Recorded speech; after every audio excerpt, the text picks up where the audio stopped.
I have read enough Mpreg fanfictions in my life. Hello everyone and welcome back to another video. The lighting in this room today is really weird. Like, I think it's probably because the sky is so grey outside, but it's just very much washing me out. I look like a sick Victorian child on camera. It's not fun. I apologise. Anyway, welcome back. This is going to be another reading challenge. It's going to be slightly different to the other challenges I have done in the past. These books don't really share a particular trait, like an author or a genre or like representation. They're all pretty different, which is going to be quite exciting. I think I'm excited, just to kind of get to read lots of different things in this span of quite a short time. So in this video, I'm going to be reading the rainbow. I'm going to be picking one book for each colour of the rainbow and reading it. It's kind of a way to cut down a little bit my TBR piles, and pick out some books that I have been meaning to read for a long time. Got quite a few books that have been on my TBR for a while, and now is a good excuse to read them, I guess. We got a good variety actually. We've got some translated fiction, we've got some literary fiction, we've got a bit of crime, a bit of kind of weird fiction, we've got a myth retelling because of course we do. It's, yeah, a lot of variety, which is very exciting. And all of these books are relatively short as well, which means I should be able to just kind of get through them pretty quickly. So yeah, I'm not anticipating this challenge is going to be taking a long time. So yeah, we got 7 books, one for each colour of the rainbow, and I will be revealing each one as I go, as and when I finish the previous book. So you're going to have to wait till the end in order to see the full rainbow stack. But we're going to start off today with the red book, which I will be starting on the train into London today, because I'm going to London today. And the red book is Bad Habit by Alana S. Portero, translated by Mara Faye Letham. This is translated from Spanish, and have I read something in Spanish before? I don't know if I have. I haven't read anything that is translated from Spanish that is set in Spain before, definitely. So this is going to be pretty new to me, which is very exciting. I've been meaning to read more translated literature, and I read quite a bit in August for Women in Translation Month, which was really nice. So yeah, I enjoyed that, and I want to keep doing that, not just let it be an August thing. This book is about a trans woman who lives in Madrid, and it's kind of a coming of age novel. And yeah, it is pretty short, so I reckon I will be finished with it pretty quickly. And yeah, I've heard good things about this, a lot of really good reviews, so I'm excited. I feel like it's been a while since I've read like proper literary fiction. I've been reading a lot of like fantasy, sci-fi, like just general genre fiction recently, so it'd be nice to kind of dip my toes back into lit fic. And yeah, I'm gonna make a start today, and I will see you at some point for an update on this. Hello, I'm back, and I finished the first book of this video, and that is, of course, Bad Habit by Alana S. Portero. I finished this last night. It is a translated literary fiction novel, translated from Spanish by Mara Faye Letham. It's about a young trans woman who is growing up and coming of age in the 80s and 90s in Madrid, coming to terms with her identity and what that means for the rest of her life. And it's about all of these different people that she meets as she's growing up, who affect, either positively or negatively, her kind of discovering of her identity and kind of coming to terms with it and finding out what kind of place there is for her in the world, if any. And this book is so beautiful. It is intimate, it's heartbreaking, it's quiet in the sense that it's about kind of a quiet, unassuming life. Like on the surface, this protagonist doesn't have any like massive aspirations other than just to survive. But that in itself is still such a massive aspiration, especially being trans in the 80s and 90s. It's a book about womanhood and sisterhood and what those words can mean to people who are consistently told that they aren't women or sisters and they never will be, but they will still, you know, live as and call themselves women and sisters because that is what they are. It's about family, both biological and chosen. Like the protagonist has a biological family who care for her so much, and that love is shown in a lot of different ways. Like there is a moment where in her 30s she has to move back in with her parents, um, and they show like such a massive amount of unconditional love. Like she's not doing too well, like mentally or financially or professionally, but they still like won't let her pay for groceries or contribute to rent or anything because like they're like, no, you're our child, it's our job to look after you. And they just show their love in a lot of different ways, not always just kind of telling it but like showing it. And I thought that was just so beautiful and lovely to read, but also at the same time this protagonist isn't out to them. Like she hasn't socially or medically transitioned, and there's that fear that if she were to do so, that unconditional love would suddenly become conditional and she would lose it. And then at the same time, there's also a sense of chosen family. Like as she is growing up, she comes across older queer people who have a community, have this kind of chosen family, or had them, but unfortunately lost a lot of them to AIDS. And AIDS isn't explicitly mentioned in this book, but it is very clearly alluded to. And it's just the sense of like knowing that that is what happened to so many queer people who were there one day and then just weren't. I thought that was such a good way to include that specific aspect of being queer at that time. It's like the ghost of these people was just kind of hanging over those who are still around. And the book's also just generally about being an outsider and not having a community. Like the protagonist, from kind of as soon as she gained consciousness, like she has this sense of like being different and not belonging. And initially, she doesn't have the words to like put to that. She doesn't know how to explain it in terms of like gender or anything. Um, but the minute that she does and she does put words to it, it's like, oh, like you will root for this protagonist so much. You will only want the best for her. Oh, and the reason that I'm not actually calling her by a name is that she doesn't have a name. She doesn't have a name as a woman. She gets dead named a few times, but as a woman, she is unnamed, and that is also quite a big part of the book. It is just written with so much love and empathy, and the prose is gorgeous. Like mad props to the translator for putting this into like beautiful flowing in English. I really enjoyed the references to Greek mythology because, of course, I did.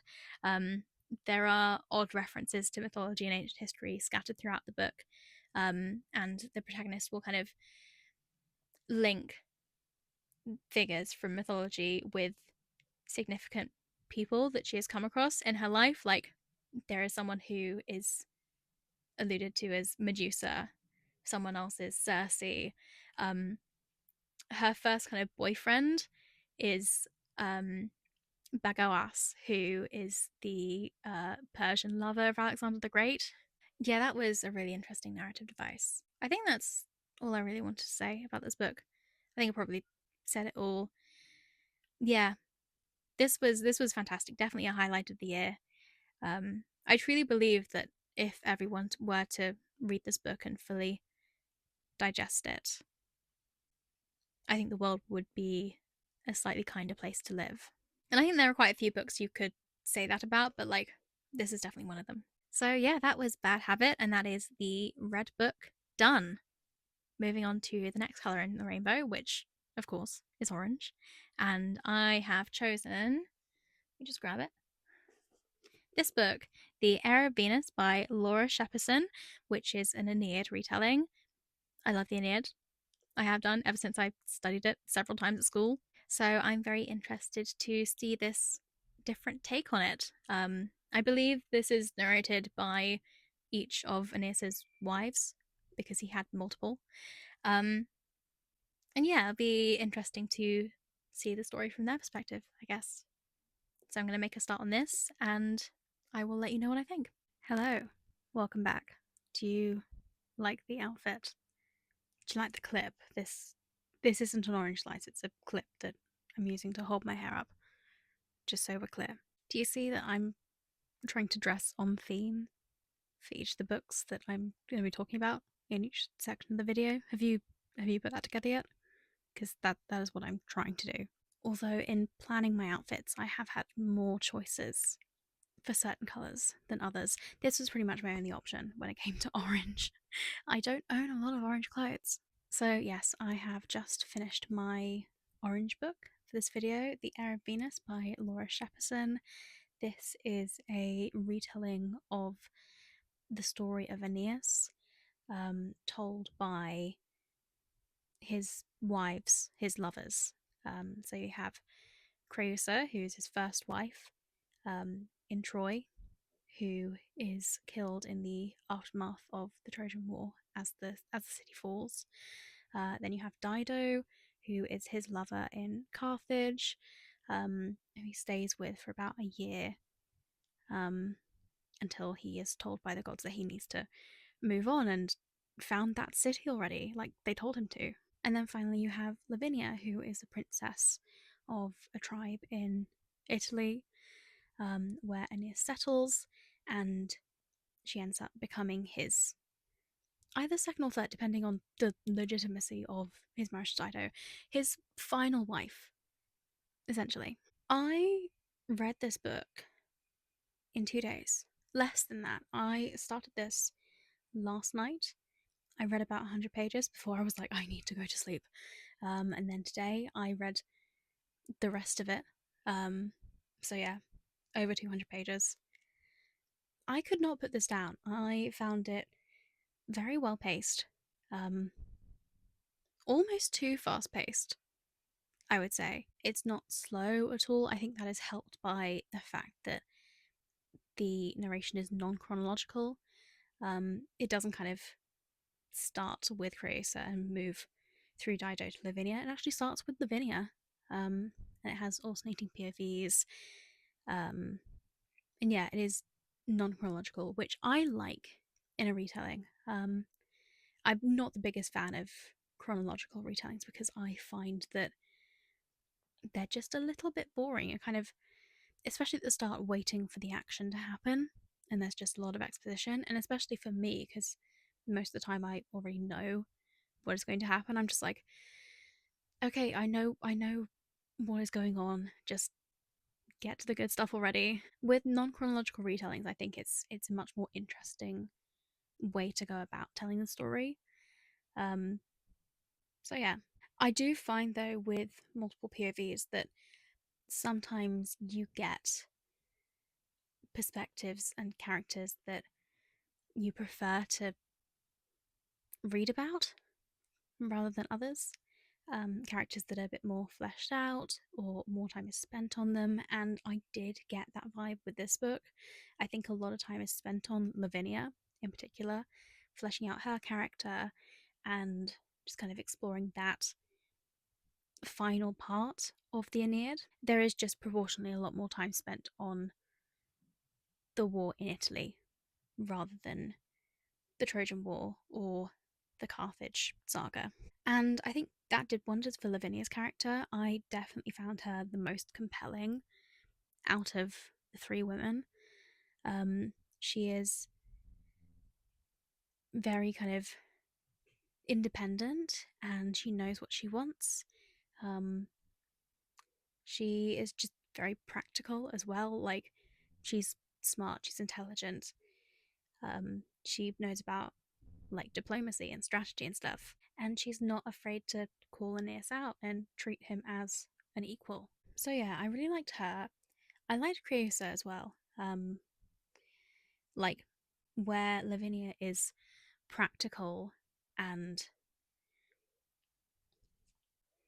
she's very kind of logical. Creusa is logical, but at the same time, she is kind of driven by love and kindness. She's a very kind of soft protagonist, but at the same time, that doesn't make her any more weak. She is still very strong.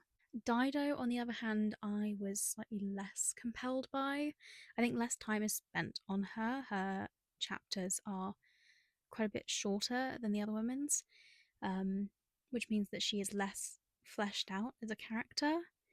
Maybe it's because like a lot more time is spent on her. She is a much more prevalent character in the Aeneid than Creusa or Lavinia are. I mean, Creusa is already dead by the time the Aeneid starts, and Lavinia doesn't actually speak in the Aeneid, I'm pretty sure.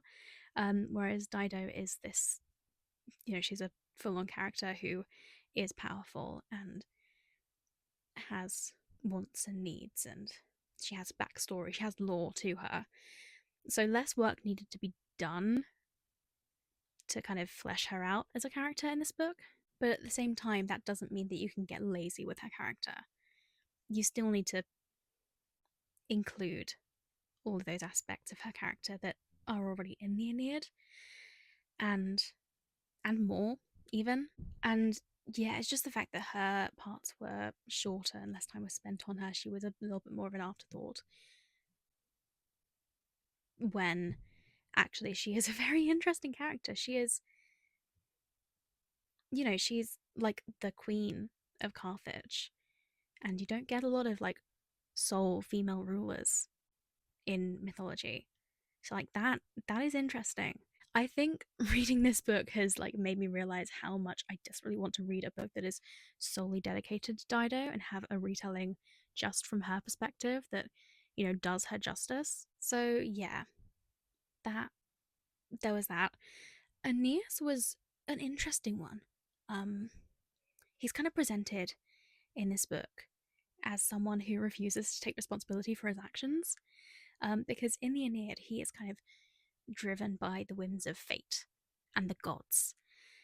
He's very much told what to do by the gods as a result of like his fate to found Rome, and because he is such a pious man, he is compelled to always follow the gods, no matter what the consequences of those kind of whims of the gods are on other mortals. But we only see the gods very briefly in the prologue, and they don't appear for the rest of the book. So it's also a question of like the women, particularly Dido and Lavinia, like they are pretty skeptical of Aeneas always using the gods as an excuse. And there is a part towards the very end of the book where Aeneas is called out on his bullshit, and that is so satisfying. Honestly. Yeah, they're just like, why do you not take any responsibility for your actions? Why do you always blame it on the gods? Why do you have no concerns for the women who love you? It is just, yeah, very satisfying. I think Aeneas is a really interesting character. But yeah, it was a very interesting way to read him in this book that I liked. I did like that. So yeah, kind of mixed-ish feelings about this book. Mostly positive. I did enjoy it. I had a good reading experience. I whizzed through it. I found it entertaining. On the surface, it is a good book and I would recommend it. I don't know, I was just kind of wishing that it got a little bit deeper at times. I do think they could have afforded to be a little bit longer just to have a bit more from Dido's perspective and just kind of dive a little bit deeper into some more of the themes of the Aeneid. So yeah, that is the Heir of Venus. It was good. I'm waiting for it to be great. I did enjoy it, but yeah, wouldn't necessarily say it was my favourite retelling. But yes, that is the Orange Book done. 2 books down, 5 to go, I think. I can count. So I'm going to move straight onto my yellow book for the video, and that is Little Rot by Akwaeke Emezi. This came out last year, I think, and I have wanted to read it since then. Um, yeah, it sounds really interesting. I read You Made a Fool of Death with Your Beauty, I think that's what it's called, by Akwaeke Emezi last year, I think. Was it last year? Yes, I think it was last year. I don't know. They all blend into one at some point. Um, and I really enjoyed it. I thought it was great. So I have high expectations for this one as well. And yeah, I'm going to start reading and I will let you know my thoughts when I'm done. Hello. It's been a few days. It's not Sunday. Don't listen to the propaganda my hoodie is trying to sell you. But I have finished the Yellow Book. I finished this last night. This is Little Rot by Akwaeke Emezi. This is a relatively short-ish, just under 300 pages long literary fiction book with kind of thriller vibes as well. It's kind of part lit fic, part thriller. It follows a whole group of characters whose lives collide over the course of just over 24 hours in Nigeria. And yeah, it kind of transports you into the lives of these very rich, very powerful, very shady people who do some pretty seedy things and are also very dangerous, as these characters find out. It's alternating POVs, kind of a third person close POV, and each chapter is kind of alternating between all of these different characters. Um, so you get these kind of stories that intertwine with each other. These people who, on the surface, seem completely different from each other. It's like how do you know these people? And then like suddenly something clicks and you find out, oh, this person is related to this person, like they know each other this way, and it's like, oh shit, like this is getting somewhere. Like you don't quite know where the story is going at the beginning, but it goes places. The stakes get super high, super fast. The characters themselves are also really interesting. Um, they are so complex and flawed and human. Some of them are like truly pretty terrible human beings, and they do some quite bad stuff. But at the same time, you can also sympathize with them at least a little bit. There are a couple of characters I'm like, nah, you're a piece of trash. You deserve what's coming to you. But like most of the time, most of the time they, you can very much sympathize with them. And even with the ones you can't sympathize with, like the at least the drama, the tea is enjoyable to read about. It is, it's entertaining, and yeah. I would say I'm a little bit more convinced by some characters than others. Weirdly enough, the character we kind of open on, the first character we are introduced with, was one of the weaker ones. She, like, on first impressions, I thought she was quite interesting. Like, she is very religious, and her whole life is kind of driven by her devotion to God. And that was, I thought, was a really interesting concept because I don't read a lot of books about very, very Christian characters. So, yeah, that aspect of her was interesting, but then it felt like a little bit of a cliche to make the most religious character in the book the one that is also the most innocent. And like, she is just so innocent and naive and pure and too good for this world. And she knows nothing about like all of the shady stuff that is going on with the people that she knows. And that felt like a little bit of a cliche, if I'm honest. Like all of these other characters had some like really dirty secrets that they were keeping from each other. And then like this girl's dirty secret was that like she kissed her best friend, her female best friend once. It's like, so so yeah, she was potentially like a little bit weaker than the other characters. But overall, like the rest of the characters were really, really interesting and complex. And like not necessarily likable, but still interesting to read about. And can we just talk about the writing for a second? I noticed this when I read You Made a Fool of Death with Your Beauty.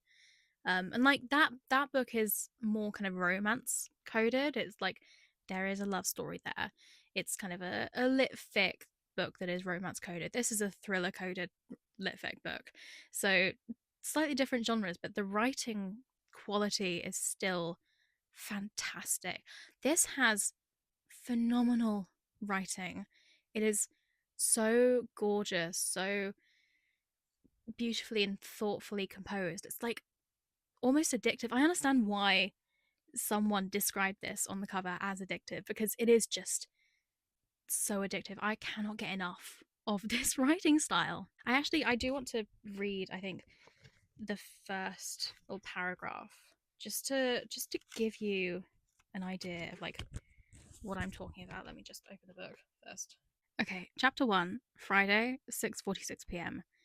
The sun was setting in an oily splash of colour, streaked blood in the sky and the swollen clouds. A train circled the airport like a rusting tapeworm, lengths of loud metal dragging against old elevated tracks that the government could barely be bothered to maintain. Down on the ground, Ima looked up with nausea slicking greasily inside her. Metal screeched against metal as the train turned a corner, and she winced. And the whole book is written like that. Oh my god. Like, you really get the sense of the city rotting from the inside. Like, things described as like blood or tapeworm, like stuff that is kind of gross and disgusting, but it's being used in such a kind of unconventional way that makes the setting just so vivid. Like, it just completely transports you. It's fantastic. It's a great opening for a fantastic book. So yeah, safe to say, I love this. I didn't think anything would top Bad Habit because that book was amazing, but I think this is probably my new favorite book of the video so far. I think it'll be quite difficult to dethrone this one, to be honest. But yeah, would definitely recommend as long as you check the content warnings because it gets very dark and pretty uncomfortable to read at times.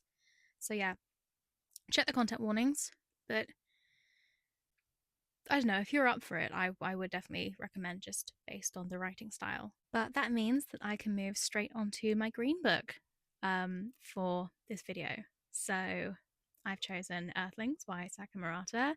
I have read another book by Saki Murata before. I read Life Ceremony, which is a collection of short stories, which I thought was pretty good, pretty weird. And I hear that this turns the weirdness factor up even further, which I'm definitely here for. I'm definitely in the mood for a weird book that is going to freak me out. It is October after all. I think this is the perfect time for a weird and freaky book. I don't really know what else to expect from this. I don't know anything about the story particularly.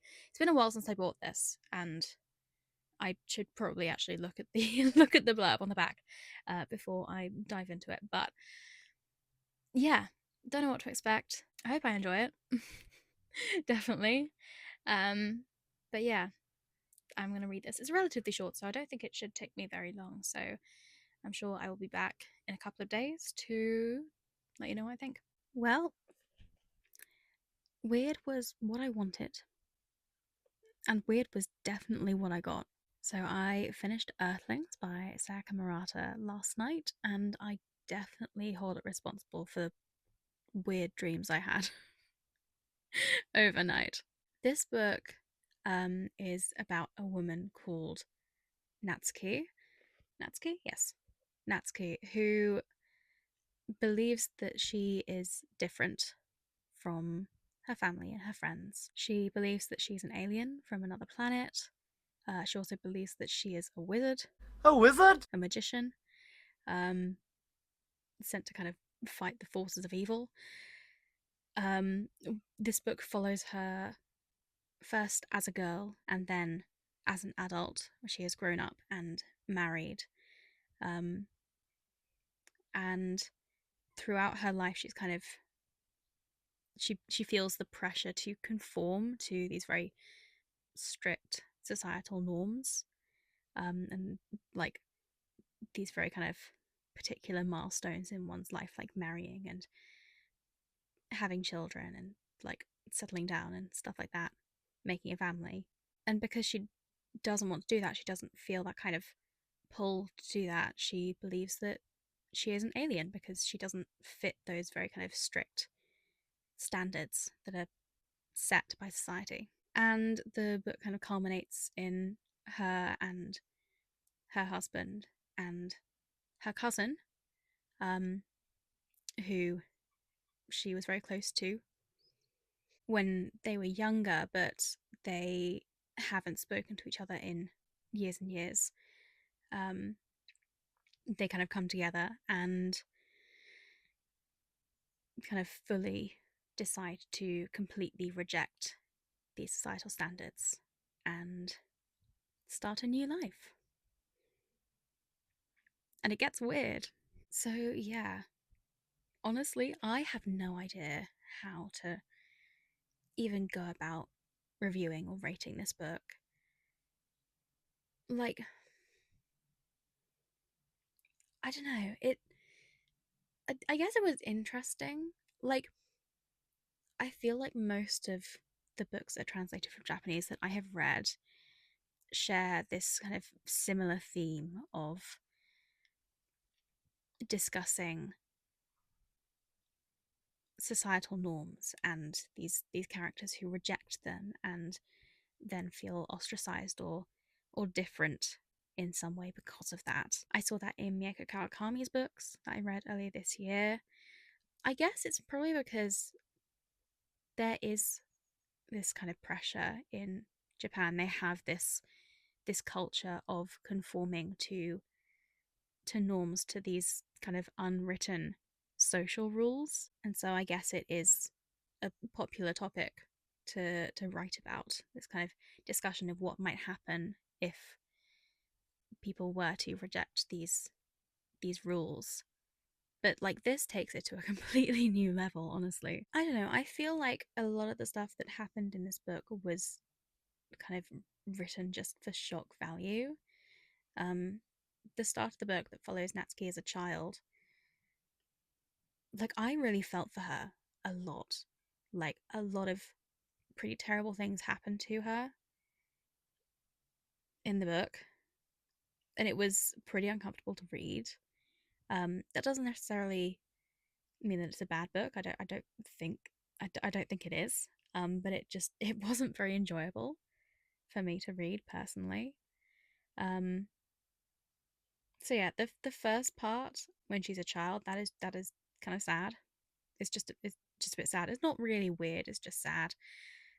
The second part is where it gets weird and unhinged, and I think I probably preferred reading about that part a bit more just because it was less sad. But yeah, no, it was just weird and unhinged, but I don't know, not necessarily in a good way. I do feel like there were things that happened just for shock value. There is so much incest in this book. Again with the incest. Why do I keep finding these books and neglecting to read the content warnings because I feel like it's going to be safe, and then just getting surprised with incest? Like that happened with one of the books I read for my Shakespeare retellings vlog a couple months ago. If I had a nickel for every book that surprised me with incest in the last few months, I'd have 2 nickels, which isn't a lot, but it's weird that it happened twice. There is one part that just made me fully stop, put the book down, and just stare at the wall for a couple of minutes just because I was so shook. And I feel like it's maybe not a spoiler to say this. It's a minor spoiler. If you don't want spoilers, I don't know, skip this part. But yeah, very minor, very vague. But there is one part where one of the characters is like, "Oh yeah, I want to sleep with my 90-year-old grandfather." The woman was too stunned to speak. Come again? And then one of the other characters is like, oh, it's fine. His 90-year-old grandfather is in a vegetative state in the hospital. Like, that's worse. You do see how that is worse, right? Like, that is just. Yeah, no words. So, yeah, I feel like a lot of stuff that happens in this book or is discussed in the book is just kind of shocking for the sake of being shocking. And maybe that is the point of the book. I feel like potentially the point is that it so much goes against what society says is right or is normal, because that is one of the main themes of the book. But that doesn't make it any less uncomfortable to read. And the last 10 pages just completely go off the rails, like the point where you're not entirely sure what is real and what isn't. And I don't know, I'm a fan of dream sequences. So that aspect of it I did like. It felt so out of pocket though. Let's just say I have read enough Mpreg fan fictions in my life and I don't really want to read another one. And let's just leave it at that, okay? So, yeah, this was an experience. I couldn't tell you whether it was a good experience or a bad experience. It was just an experience. Yeah. Again, no idea how to rate this, but it will definitely stick with me for sure and give me nightmares. So that is the Green Book done for this video, finished. So that means we are 4 books down, 3 books to go. So we are over halfway through this challenge. Yay! So I'm going to move on to my next book. And yes, the rainbow typically goes green, blue, indigo, violet, but I couldn't really find any books for indigo. Like, it's a bit of a weird in betweeny color that's a bit vague. So I have just decided to go with light blue and dark blue because I have a lot of blue books. So that just it felt easier. So for my light blue book, I have decided to read I Bet You'd Look Good in a Coffin by Katie Brent. I believe this is the only book out of the ones that I've chosen for this challenge that came out actually this year. So yeah, this came out in January, I think. Again, months ago, and I've been meaning to read it for a while, and I think this is a pretty good opportunity. It is the sequel to How to Kill Men and Get Away with It, which I read in like 2 days when I was laid up in bed with an injured ankle after I had uh, not broken it. I still don't quite know what was wrong with it. Like, we had an x-ray and everything was fine. So, not broken, nothing was like torn or anything. It just hurt and like made a weird cracking noise. I don't know. But yeah, I injured it during a dance rehearsal and then I spent a week in bed and I read a lot. And one of the books I read was How to Kill Men and Get Away with It. I thought it was fun. Yeah, it was fun. Do I remember anything about it? Not really. Should I probably reread it before reading the sequel? Yeah, that might have been a good idea, but I can't be bothered. This is what we're doing now, and yeah, hopefully things will return to me as I read it. Um, and yeah, I will let you know what I think when I am finished. Another day, another book read. I have just finished reading I Bet You'd Look Good in a Coffin by Katie Brent. This is the sequel to How to Kill Men and Get Away with It. Again, we are following Kitty Collins, who in the first book, she is an influencer. She's like a social media princess. But in this book, she has stepped away from the spotlight. And yeah, just follows her in the aftermath of the book. And her estranged mother is getting married and she's kind of trying to repair that relationship. There's a new villain in this book, a guy called Blaze Bundy, who is a bit of an Andrew Tate knockoff. Like, he's this anonymous influencer who spreads a lot of misogyny online and has a lot of followers who agree with his his bad takes, and he seems to be targeting Kitty for some reason. So yeah, she's got quite a lot to deal with in this book, and she's sworn off murder. She swore off murder at the end of the last book, but she seems to be getting drawn back into that lifestyle. I really enjoyed this. I read it in like 3 sittings. Um, yeah, I stayed up until like 2 a.m. last night to just keep reading, and eventually I had to go to sleep. But yeah, I was pretty hooked. The plot is, I would say some aspects of it are quite predictable, but there are also a few twists and details and stuff that I didn't see coming. So I think it's a good mix, and I think the way things turn out are quite satisfying. And as for me not remembering anything that happens in How to Kill Men and Get Away with It, that actually turned out to be okay. There were quite a few kind of callbacks to what happens in that book. A few kind of little little recaps, little bits of exposition that I thought were quite useful in that respect. So yeah, I don't think I missed out on anything. Not remembering what was going on. I do enjoy reading about Kitty as a protagonist. I think she's a very interesting character. She has grown a lot over the course of the 2 books, but at the same time, like, she is still rich and kind of spoiled and very privileged, and she's a bit of an alcoholic. And I think she's slightly less shallow than she was, but she is also quite superficial. Like, she enjoys high fashion and looking good and eating well, eating healthily. There's a whole kind of running joke of her trying to find vegan food in France and just not managing it, which I thought I thought that was quite funny. And yeah, the stakes got pretty high as well. I think that was one of the reasons that I stayed up so late last night trying to finish this. It's because the stakes were just so high, and I didn't want to put it down. I wanted to see what was going to happen. And from the way that this book ends, it does end on a little bit of a cliffhanger. So I have a feeling there is going to be a book 3 at some point. Um, hopefully, I will still remember what happens in this book by the time that book comes out.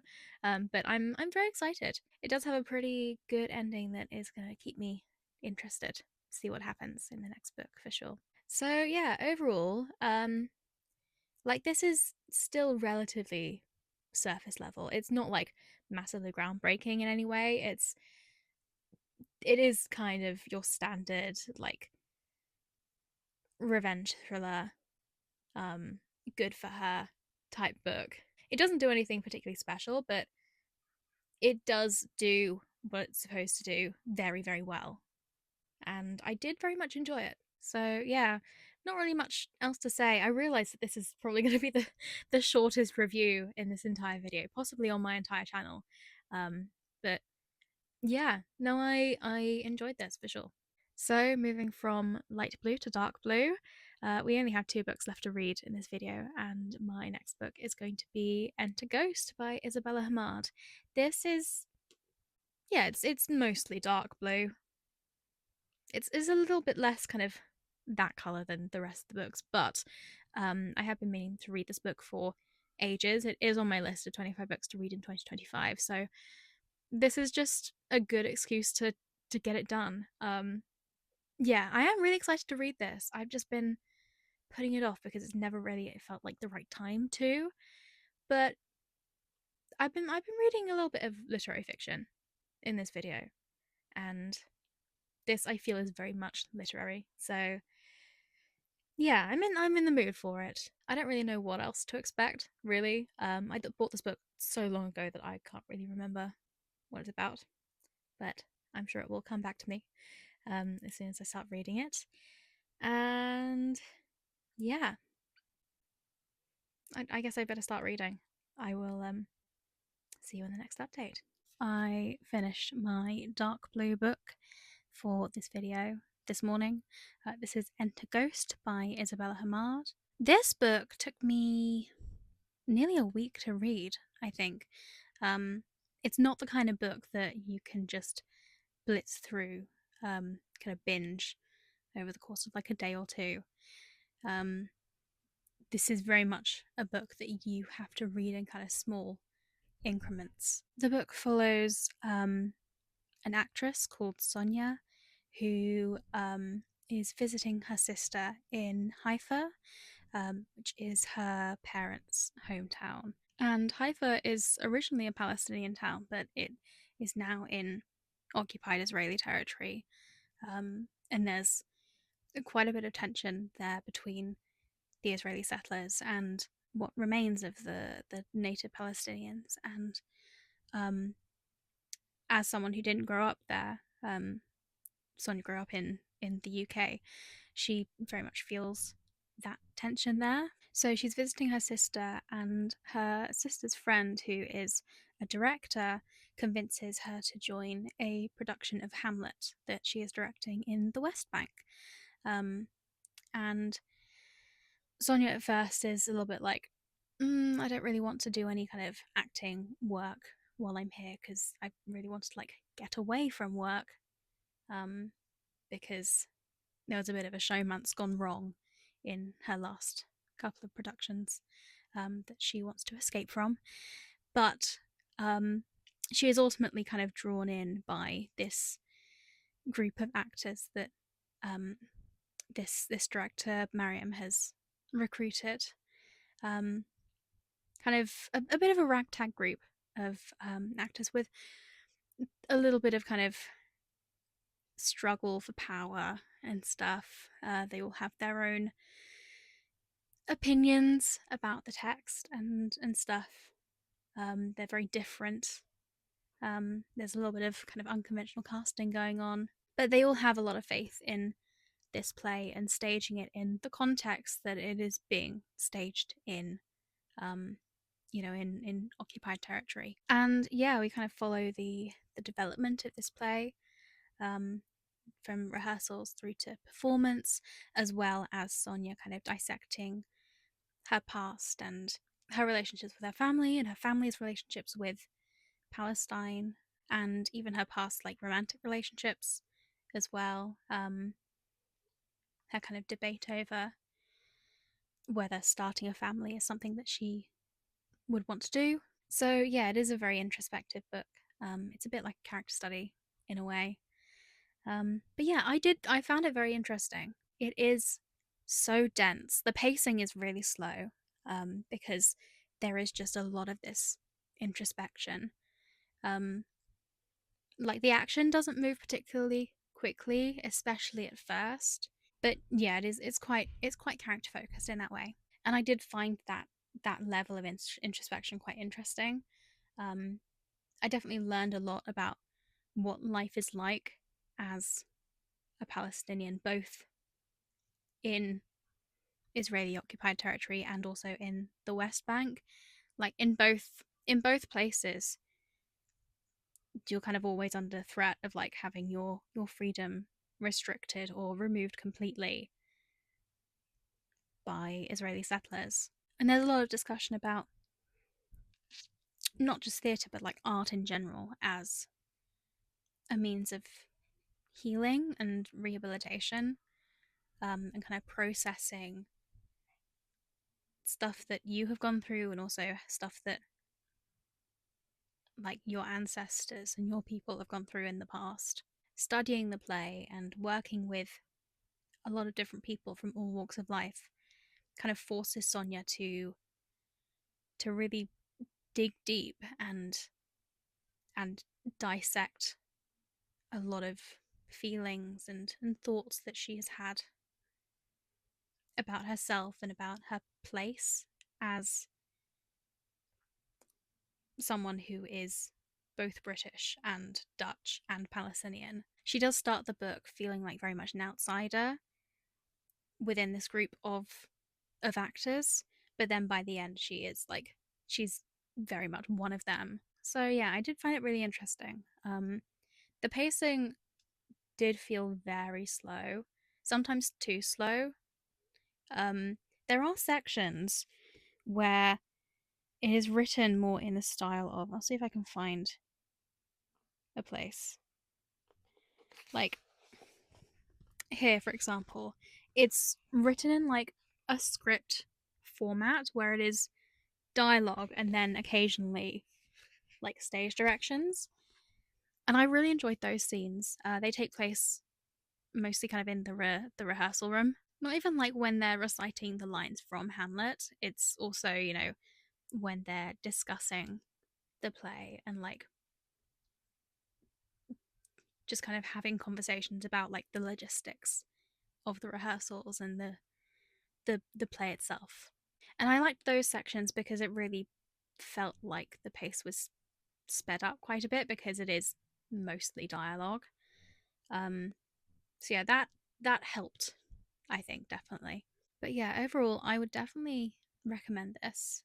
Um, it's definitely not light reading in any way, but especially given the current political climate, I do think this is pretty essential reading, especially if you want to learn more about what life is like in Palestine from an actual Palestinian writer. Yeah, I would definitely recommend this for sure. So that is my sixth book in this challenge done, which means that I only have one book left to read, and that is my purple book. And I have chosen Cursed Bunny by Bora Chung, translated by Anton Heir. This is, I would say, it's a bit more purple looking off camera. It looks slightly more indigo, ironically, on camera. But yeah, this is, I believe, like a book of translated creepy, like eerie short stories, which is definitely something I'm in the mood for in the lead up to Halloween. Uh, yeah, so I mean, I asked for a weird book when I read Earthlings, and that is what I got, definitely. Um, weird and more. So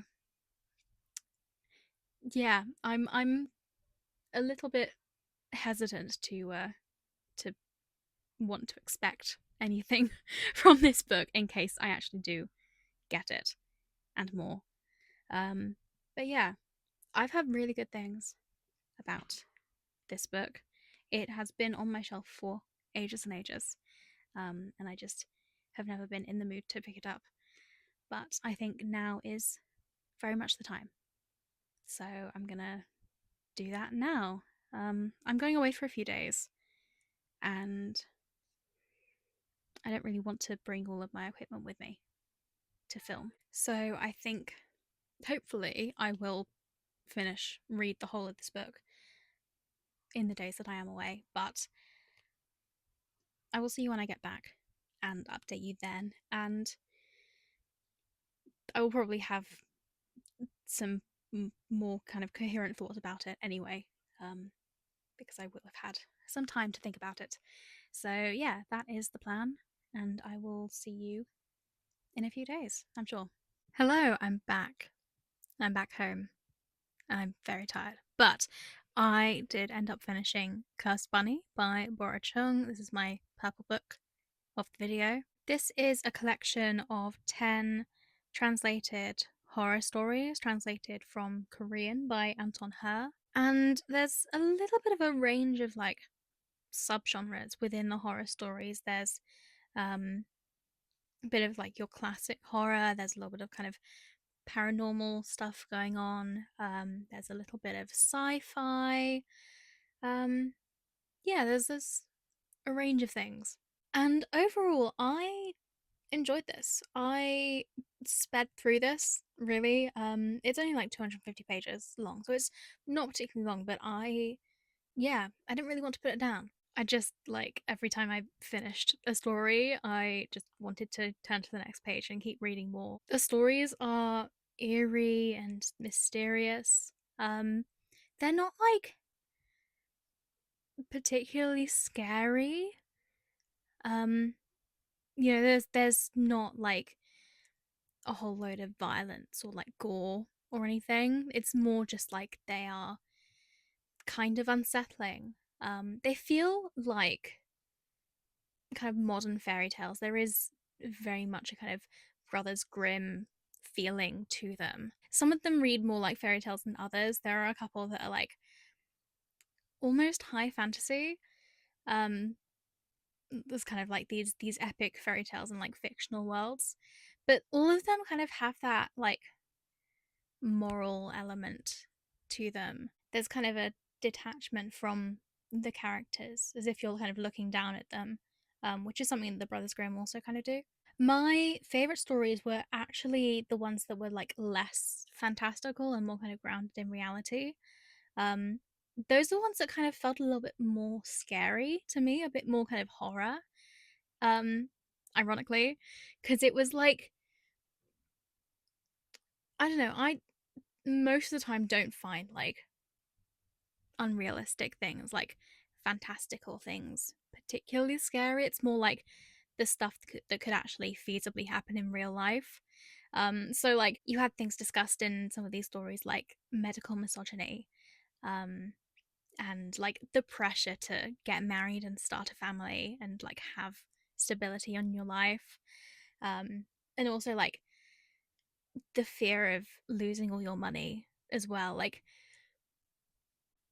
again, it's like the pressures of like social norms and capitalism and stuff like that. I I don't know, I'm scared by that. I don't know what that says about me, but like yeah, it's a bit scary. So yeah, those were the stories that I preferred. I think off the top of my head, my favorite ones were it's like the embodiment, I think. That one talks a lot about medical misogyny.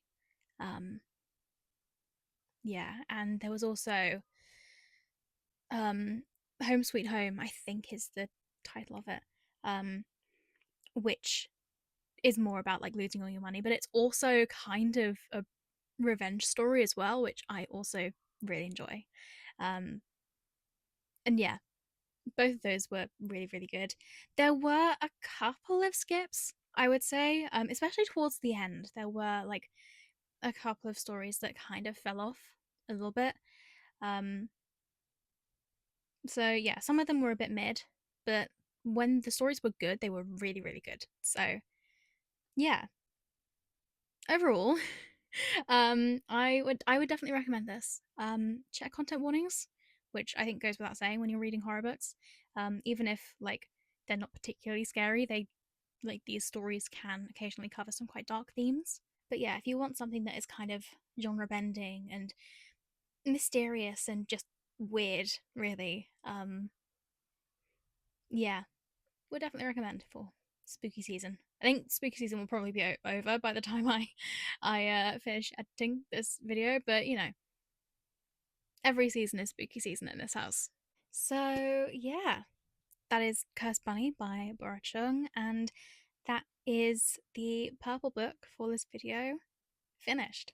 Surprise! I'm back. You thought this was going to be the end of the video, but we have a bonus round because I realised that I still had one more book on my priority TBR for this month.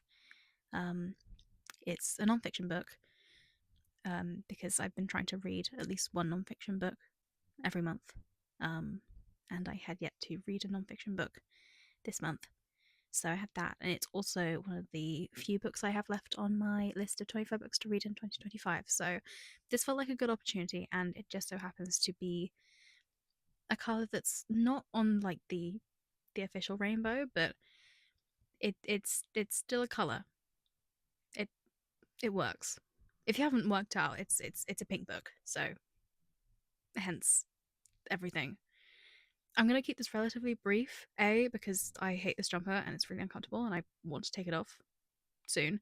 And B, because I have a really sore throat. I don't know why. Um, I'm probably ill, but we're not gonna think about that right now. It's fine. Everything's fine. So yeah, the actual final book of this video is Want, which is a collection of anonymous writings on desires and fantasies collected by Gillian Anderson. Um, it's basically a project that she did. She invited um, women and non-binary people to submit anonymous letters to her about their kind of sexual fantasies and desires and things. And then she chose a selection to appear in this book, which I think is a really cool idea, honestly. So the book is split into probably about 10-ish sections centered around kind of different themes. There's one about like fantasies in general, one about kind of experimenting with multiple partners, one about having like specific types of people or objects, um, one about kinks, um, one about kind of BDSM and related things about kind of either being dominant or being submissive. Um, yeah, it covers quite a wide range of things, and also like the the range of like the diversity of the people who submitted stuff um was also quite wide as well. Like although like no one is named or like has any kind of identifying traits that like label them as like a specific person, you could be able to guess. There is like at the end of each entry that it lists kind of the person's nationality and how much they earn and what their sexuality is and whether they're married or have children, stuff like that. Kind of general kind of demographic stuff. So it does cover quite a diverse range of people. There are entries from straight women, from lesbians, from bisexual people, pansexual, asexual people, even from cis women, trans women, um, genderqueer people. Yeah, the book really covers a wide range of people, and it also captures the diversity of women's sexuality and sexual desires and fantasies. Um, there is a massive range of stuff talked about in this book. Like everyone's fantasies are very different, but at the same time, there are also kind of recurring themes. A lot of the women talked about submitting themselves to partners that they explicitly trust, um, or being just kind of being seen and being loved for who they are. Um, there was quite a lot of like nature imagery as well, especially in the last part, which um, was pretty cool. Honestly, like they were all really well written. I was quite surprised with how well written they were. There were like none of the writings are particularly long. I think they don't last any longer than like 4 or 5 pages maybe. Um, a lot of them are like less than a page long. Some of them are like 2 sentences long. There's one towards the start that is 2 sentences long and mentions Pedro Pascal, which I think a lot of people can relate to. But some of the longer ones honestly felt more like short stories in a way. They were just like, yeah, I was surprised by how well written they were. I wouldn't really be surprised if um there were like actual published writers who submitted to this book and had their entries published. But I guess we'll never know because they're all anonymous. I do hope that this book has made a lot of women feel more seen, and feel less alone with their thoughts. Um, with the fact that a lot of these entries had quite similar themes and motifs and stuff. I hope that it has left people, not just the people who actually submitted um, their writings and like the writings belong to them, but also like just general readers as well. I hope that reading this has made them feel more valid, and less ashamed of expressing their desires and their wants. Yeah, no, it was a really interesting book to read, and I did quite enjoy it. I'm not gonna lie. Yeah, that is want. Um, Would I recommend it? Possibly. I think if you were like a very specific person, kind of person, I would recommend it. But you know, if you're in the mood for reading something that's different, that's unlike anything you've read before, yeah, give it a go. And that's it. That is actually it. That's the last book I am going to read for this video. I promise. There's no more. I'm not doing any more colours. I'm done. You're done. So I guess there's nothing left to do now but to show you the full stack. You ready? 3, 2, 1.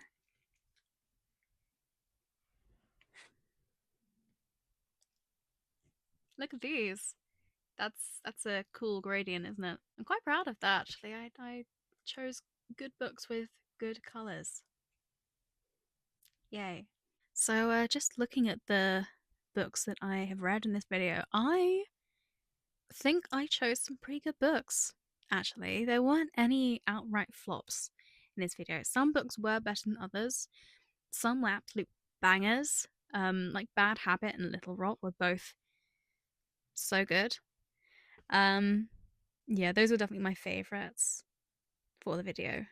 Um, Least favorite might potentially be Earthlings. Not in the sense like I didn't like it. I think it was just so out of pocket at times that it kind of took me back a little bit. It was an experience for sure. But yeah, all of them were actually pretty good. On average, I would say this was one of my more successful videos. I'm not gonna lie. Would I do this kind of video again? I don't know. Ask me in like 2 years when I've run out of video ideas, and I might redo it, redo the challenge. It was nice. I got to read such a wide variety of books of different genres. Um, yeah, that was nice. Um, but also it did feel a little bit restrictive in like you gotta kind of judge a book by its cover pretty much, like based on what color it is. It's got to be, you know, a pretty bright color, so you got to get like the gradient, the rainbow right. It's got to, you know, be like one main color throughout, both on the front cover and on the spine. Yeah, it was a bit of a challenge. I'm quite surprised at how well I did in choosing the books, um, because all of them were pretty good. But yeah, it was a good challenge. I don't know if I would necessarily do it again, at least not in the near future. But who knows? Who knows? Thank you so much for watching this video, especially if you have gotten to this point in it and enjoyed all of my endless yapping. If you enjoyed it, which I'm assuming you will have done, um, if you have gotten to this point, please give it a thumbs up and consider subscribing to my channel for more content like this. You can also find me on Instagram, TikTok, Blue Sky, Storygraph. My username on all of those platforms is @WilderJones, same as it is on here. If you want even more bookish content at a more regular upload, yeah, I'm so tired. At a more regular upload rate. Thank you so much for watching again, and I will see you in the next video. Bye.